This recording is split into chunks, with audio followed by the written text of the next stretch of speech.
La méga wash bomb est tombée vers midi, l'heure du crime, Erwan. Sache que c'est incroyable ce qui s'est passé ce matin, puisque Wojnarowski, l'insider le plus réputé de toute la sphère NBA qui travaille à ESPN, a donc envoyé ses tweets assassins en rapport avec donc, le choix d'Anthony Davis et de ses futures années. Puisqu'il a annoncé via son petit agent, Rich Paul, ouais. Le même que LeBron James, à sa franchise de toujours, les Pelicans, qu'il décidait de ne pas rester à la Nouvelle-Orléans, qu'il décidait de partir vers une équipe qui voulait jouer le titre. Voici dans ce petit tweet, vas-y mon polo en plein écran s'il te plaît, ce qu'il a donc été dit. Alors Erwan, qu'est-ce que ça t'inspire tout ça ? Bah, c'est un petit peu la suite logique de toutes les rumeurs et fantasmes qu'il y a depuis une semaine, voire un petit peu plus longtemps même. C'est-à-dire qu'Anthony Davis, en fin de contrat en 2021, c'est ça, 2021 oui, 2020 avec une player option 2020-2021. C'est ça, donc 2020 quoi. Au 2020, gros, ne signera pas, ne restera pas aux Pelicans.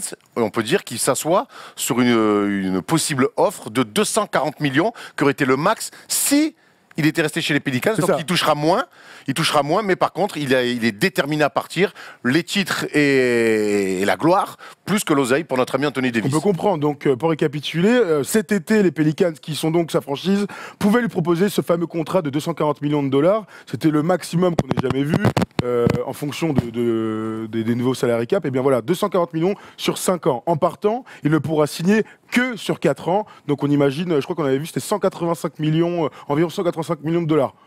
A priori, il reste toujours très riche. Non, mais il y a de quoi s'en sortir. Hein. Il y a de quoi s'en sortir. Il y a de quoi mettre de l'essence dans la voiture, si je peux me permettre. Donc cette bombe est arrivée un peu plus tôt dans la journée. On s'est posé plein de questions. Où est-ce qu'il pouvait aller l'évidence, des évidences, des gens qui doivent foncer sur lui, c'est donc évidemment les Los Angeles Lakers de LeBron James. Est-ce que les Lakers doivent faire all-in sur Anthony Davis et donc en bazardant tous les jeunes ? Oui, alors... Tous, je pense qu'ils peuvent en garder au moins un. On pense notamment à Kyle Kuzma. Maintenant, tout ce qui est Lonzo Ball, Brandon Ingram, Josh Hart, et plus des tours de draft, et peut-être le petit Zubac, même s'il a un petit contrat, le petit Zubac, il a montré de belles choses. Et au bout d'un moment, même si... Mais ça va être la balance de cette affaire. Non, peut-être pas la balance, mais en tout cas... Sportivement, il a montré des trucs intéressants qui peuvent pourquoi pas intéresser les Pelicans d'un point de vue purement sportif. Maintenant, oui, il faut balancer, il faut tout balancer. Même si Ingram progresse un peu, Lonzo Ball progresse si on veut. Là aujourd'hui, on parle d'acquérir une méga star et dès la saison prochaine être un client très sérieux pour le titre. De toute manière, maintenant qu'il y a LeBron et si Rob Pelinka et Magic Johnson font ce coup de force donc de rapatrier Anthony Davis, on sait qu'il a acheté 1 million à 13 millions, une villa à Los Angeles. On voit ses stats là cette saison. Waouh! 29 points, 13 rebonds, 4,4 passes, 2,6 blocs, c'est complètement fou. Il a joué les playoffs que 2 fois dans cette petite franchise que sont les Pelicans. Et donc les Lakers sont l'évidence parce que donc ils ont des jeunes joueurs, des assets. Alors certains diront que c'est pas assez, je peux comprendre. Le truc c'est que lui, il a l'air de vraiment vouloir aller là-bas. Enfin, en tout cas, tous les signes nous font penser ça. Alors, juste pour revenir sur les stats, c'est sa meilleure saison en carrière en point de vue des chiffres.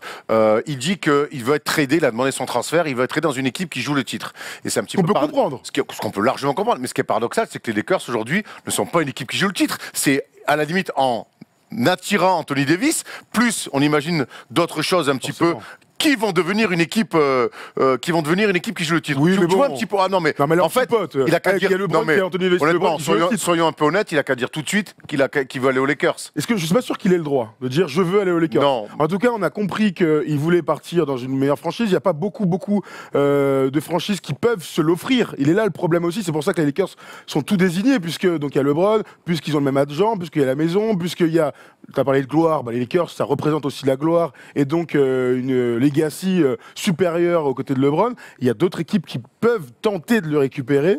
En tout cas, pas avant la trade deadline du 7 février, puisque je pense évidemment aux Boston Celtics, qui sont censés être dans la course. Le problème, c'est que tant que Kyrie Irving est avec son contrat et donc la Derrick Rose Rules, eh bien, ils ne peuvent pas monter un trade plutôt pour Anthony Davis, sauf si Kyrie est dedans, ce qu'on n'imagine pas. Je pense que pour certains, même si on sait qu'on a affaire à des experts qui nous regardent beaucoup, explique-nous ce que c'est la D-Rose Rule. Alors, D-Rose Rule, il y a plusieurs joueurs qui l'ont signé. En gros, c'est lorsque vous sortez de votre contrat rookie, donc vous êtes très jeune, au moins 3 ou 4 ans dans la ligue. Si vous voulez signer dans votre franchise le méga contrat, donc soit 25%, soit avoir même 30% du salary cap, eh bien, on vous désigne comme un designated player, donc le joueur désigné, et on vous offre ce max. Donc, Derrick Rose à l'époque. L'élu, quoi. C'est l'élu. C'est l'élu. Donc, Kyrie Irving l'avait signé à l'époque de Cleveland, sauf que lorsque vous êtes transféré, cette Tu restes un joueur désigné. Et dans chaque franchise, ne peut pas avoir deux joueurs. Donc Anthony Davis et Kyrie Irving, tant que Kyrie Irving n'a pas signé son contrat de vétéran, ils ne peuvent pas jouer ensemble. Il ne peut pas être aligné avec Anthony Davis. C'est aussi simple que ça. Donc c'est vrai que sur les réseaux sociaux, on a beaucoup vu Boston. Ils pourraient envoyer un tel. En fait, ça sert. Ils peuvent, mais l'été prochain. Oui, voilà, l'été prochain. Donc pour l'instant, à l'heure actuelle, sur la trade deadline, là, avant la fin de saison, à moins qu'ils renvoient Kyrie Irving chez les Pelicans. Bon, je dis ça, mais ça m'étonnerait.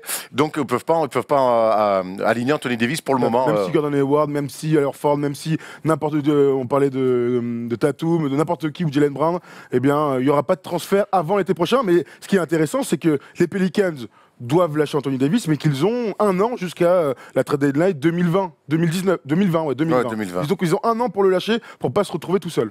Alors, tu penses qu'ils pourraient le lâcher dès la prochaine la prochaine trade deadline? La question c'est si c'est les Lakers, est-ce qu'ils vont penser que c'est suffisant, voilà, d'avoir les jeunes joueurs des Lakers? C'est la grande question. Imaginons, on imagine un petit peu tous les deux un package Lakers pour les Pelicans. Vas-y, Lonzo Ball, Ingram. Josh Hart. Et Kyle Kuzma. Et le tour de draft 2021. Tu fais vraiment all-in. Est-ce que si t'es les Pelicans, tu le fais, Erwan?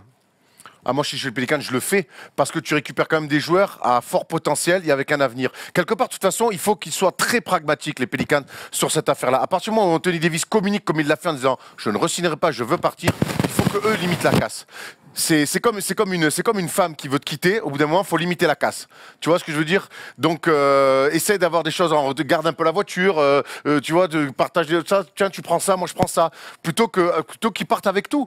Donc, moi, je crois qu'il faut qu'ils soient très pragmatiques. Ça fait quand même coup dur pour eux. Ça fait de Marcus Cousins, ils n'ont pas voulu lui donner le max. Je ne sais pas s'ils l'auraient pris aussi, mais en tout cas, ils ont perdu de Marcus Cousins il y a quasiment un an. Ils risquent de perdre Anthony Davis aussi. Ça fait beaucoup pour cette équipe, mais il faut qu'aujourd'hui, s'ils veulent pas repartir de zéro, il faut qu'ils soient pragmatiques. Quand je repense à D'Angelo Russell, ses 2 premières années aux Lakers, quand on voit ce qu'il est devenu, après un bon joueur confirmé, que je vois en Lonzo Ball et en Brandon Ingram, des joueurs qui peuvent avoir cette évolution-là. Ça sera certainement du côté chez les Pelicans si le trade se fait entre les deux franchises. Les Pelicans, dans tous les cas, ne pourront pas remplacer Anthony Davis et donc seront forcément moins forts. Exactement. Mais ils doivent regarder un peu ce qu'a fait Indiana. Indiana s'en est très bien sorti dans le transfert de Paul George avec un bon coach, avec Sabonis et avec notre ami Oladipo. Ils s'en sont vraiment très bien sortis de cette affaire. Donc on leur souhaite aux Pelicans, qui quand même dans une situation un peu dramatique, hein, ils étaient persuadés qu'ils allaient le garder avec au moins l'argent et tout ça et l'attachement du joueur à la franchise.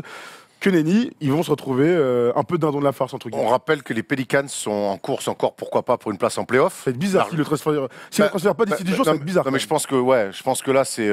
Mais je pense que s'ils communiquent comme ça, moi je vois vraiment. Dites-nous ce que vous en pensez dans les commentaires.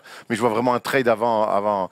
En fait, au mois de février. La vraie raison de cette annonce, elle est désignée, c'est pour les Lakers.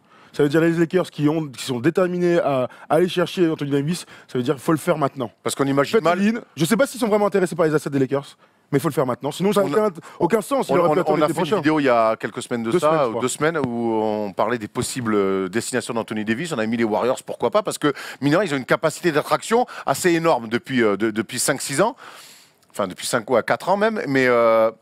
on imagine mal les Warriors de faire tout exploser pour récupérer Anthony Davis, ça me paraît complètement impossible.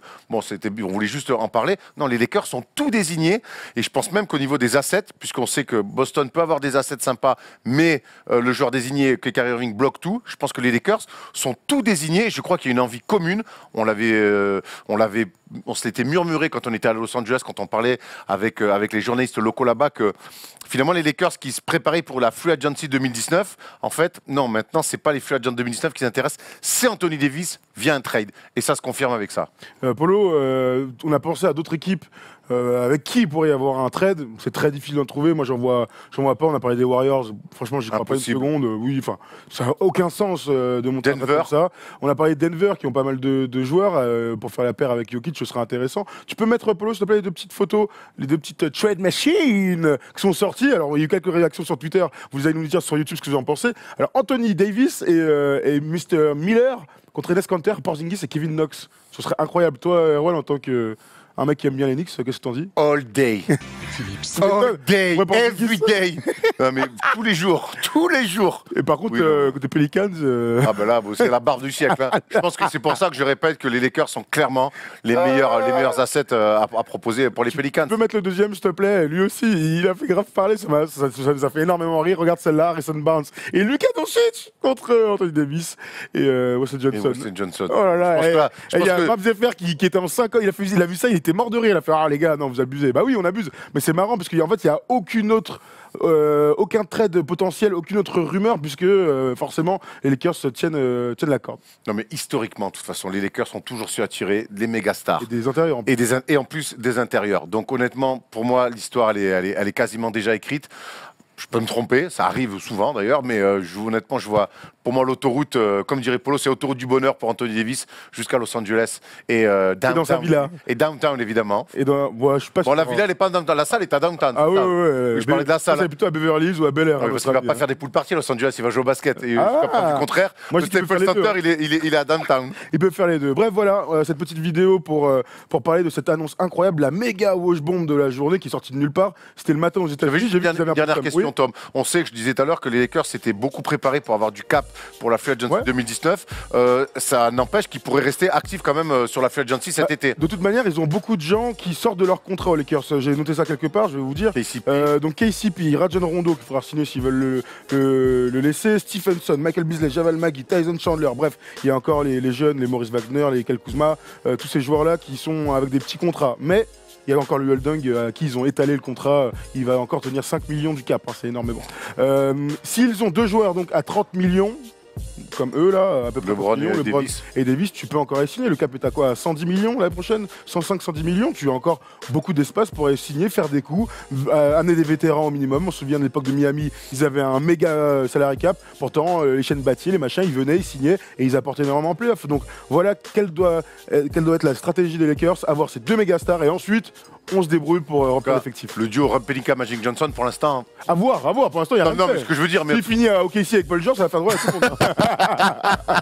On verra. Bref, voilà, vous nous dites dans les commentaires si vous sentez que ça peut se faire avant la trade deadline du 7 février. On essaie de faire un live tous ensemble, donc le 7 février, sur la chaîne YouTube pour voir s'il y a des gros transferts et donc Anthony Davis qui part. Nous, on se retrouve pour 3 petites vidéos encore aujourd'hui. Donc il y a D'Angelo Russell et les Nets qui sont in the party. Marche très le fort. top 5 justement des joueurs qu'on a envie de voir partir le 7 février lors de la trade deadline. Il n'y a pas Anthony Davis, mais parce qu'il y avait cette vidéo avant. Tout à fait. Et la dernière, c'est nos remplaçants du All-Star Game. Et puis demain, pour demain matin, on a fait une petite foire aux questions avec des questions improbables. Voilà. Merci Erwan, merci Polo, merci au stream qui nous a régalé, nous a laissé un peu de temps pour faire cette vidéo en dernière minute. Toujours le stream. On embrasse fort Maxildan, évidemment. Ah oui, Maxildan. Hein. Bravo Max. Bravo Max. Merci à tous. Vive Anthony Davis aux Lakers. Salut.